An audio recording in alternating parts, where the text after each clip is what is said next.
Root निकालने का जो तीसरा मेथड दिया हुआ है इसमें, वो है न्यूटन रैप्सन मेथड।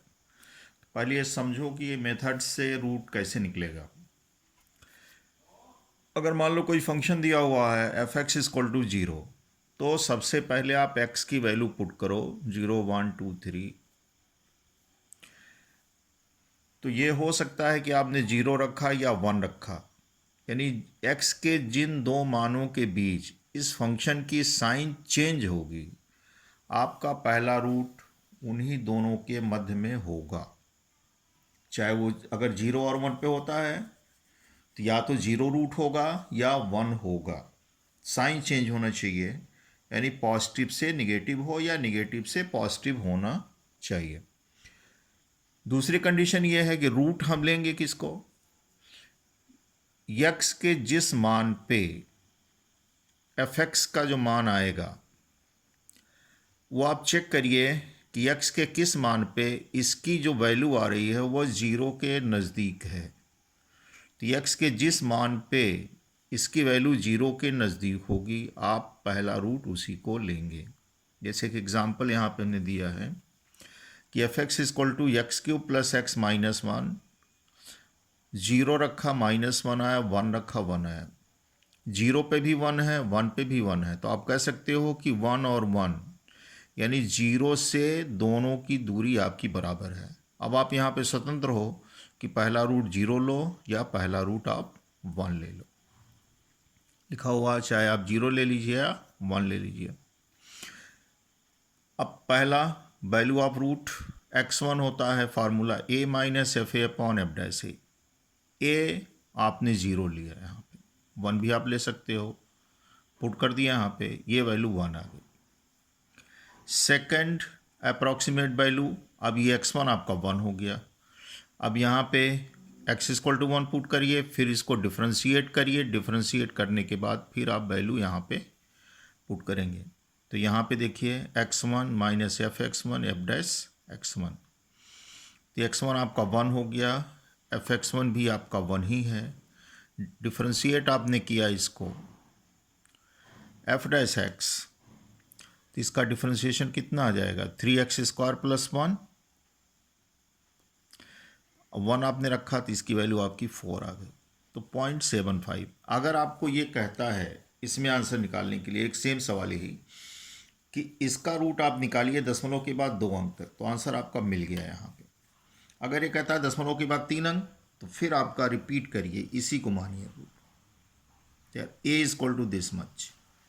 अब आप यहाँ पे चाहे इसको x2 मान लो, x2 की वैल्यू निकली हुई है, फिर आप फार्मूला ये रिपीट करिए x2 minus F x2 F dash x2 3/4। ये आप इसको कैलकुलेट कर लीजिए, तो इसकी जो वैल्यू आएगी वो दशमलव के बाद 3 अंक तक आएगी। अगर 4 कहता है तो फिर आप इसको रिपीट करते जाइए। अब यहाँ पे जैसे आपकी किताब का एक सवाल दिया हुआ है, सेम ही है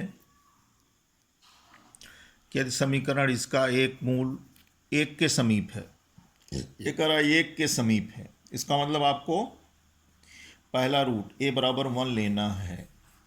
तो न्यूटन रैप्सन विधि द्वारा इस मूल का अगला सन्निकट मान ज्ञात करिए। अब यहाँ पे देखो 0 रखा, -1 1 रखा।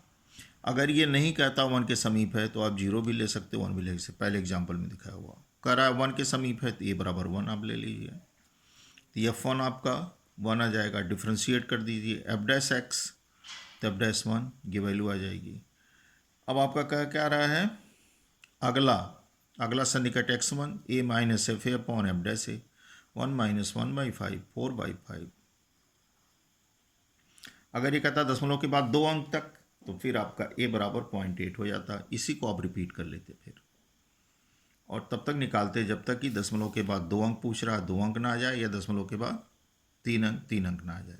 तो आपका x2 निकल जाता सेकंड अप्रॉक्सीमेट वैल्यू रूट की, और तीसरा निकल जाता थर्ड अप्रॉक्सीमेट वैल्यू रूट का। अब एक एग्जाम प्रॉब्लम है, आप लगा लेना। न्यूटन रैप्सन विधि का प्रयोग कर √8 का मान दशमलव के बाद 3 अंक तक निकालें। √8 का मतलब है कि आप मान लेना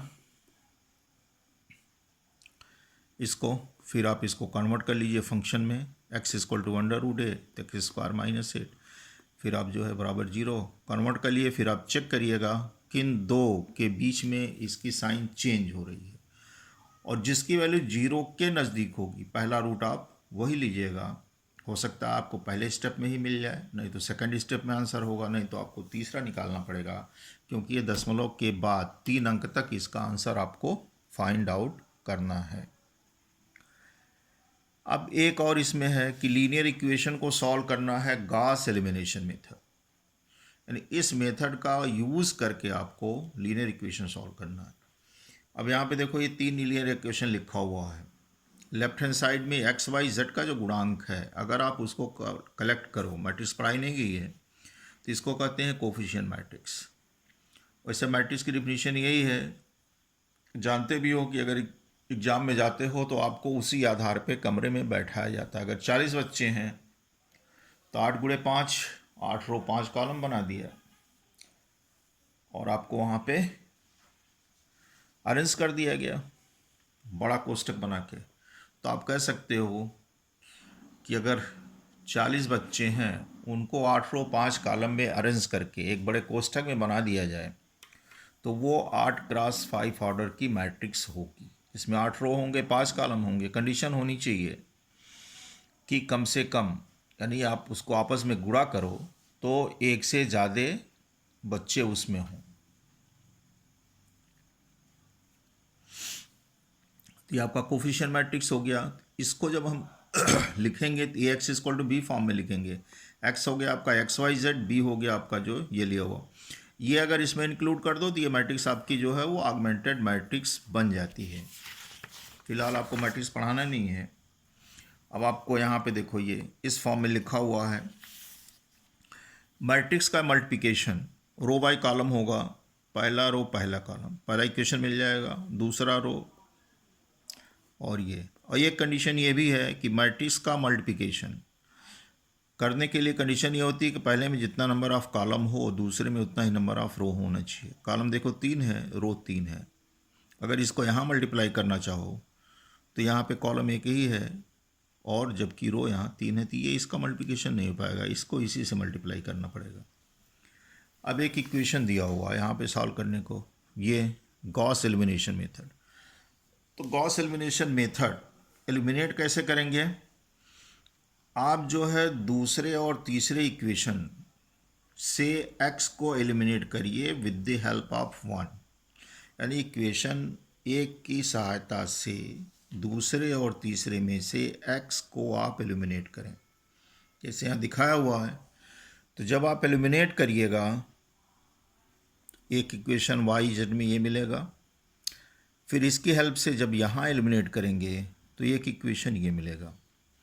फिर आप इसको सॉल्व करिए, तो जब आप सॉल्व करेंगे तो z की वैल्यू -1 होगी। अब आपके पास देखो इसमें कन्वर्ट करने के लिए x इक्वल टू बी में, ये आपका पहला इक्वेशन है, इसी के हेल्प से बना रहे हो, एक हो गया। चौथा आप ले लो और ये ले लो, तो ये इक्वेशन आपका इस फॉर्म में आ जाता है, ax equal to B form में। पहले इक्वेशन का कोफिशिएंट, दूसरे में x नहीं है, तीसरे में एक्स वाई नहीं है, X Y Z equal to इतना पुट कर लिया। रो बाई कॉलम आप मल्टीप्लाई करिए तो z इक्वल टू -1, जेड का मान आप इसमें रख दिया तो y की वैल्यू आपको मिल गई, और फिर आपने इसमें पुट करिए तो x की वैल्यू आपकी यहाँ पे मिल गई। तो लीनियर इक्वेशन को सॉल्व करना by Gauss elimination method process यही है, यानी इक्वेशन 1 के हेल्प से दो और तीसरे में से पहले आप x को एलिमिनेट करिए, तो y और z में आपको दो इक्वेशन मिलेंगे। फिर वहाँ से आप जो है वो y को एलिमिनेट करिए, z का मान निकालिए। फिर जैसे आपका ये मैट्रिक्स फॉर्म में कन्वर्ट किया हुआ इस फॉर्म में आप बनाइए और फिर जो है उसकी वैल्यू आप निकाल लीजिए। आपका कोर्स ख़त्म हो गया। अब आप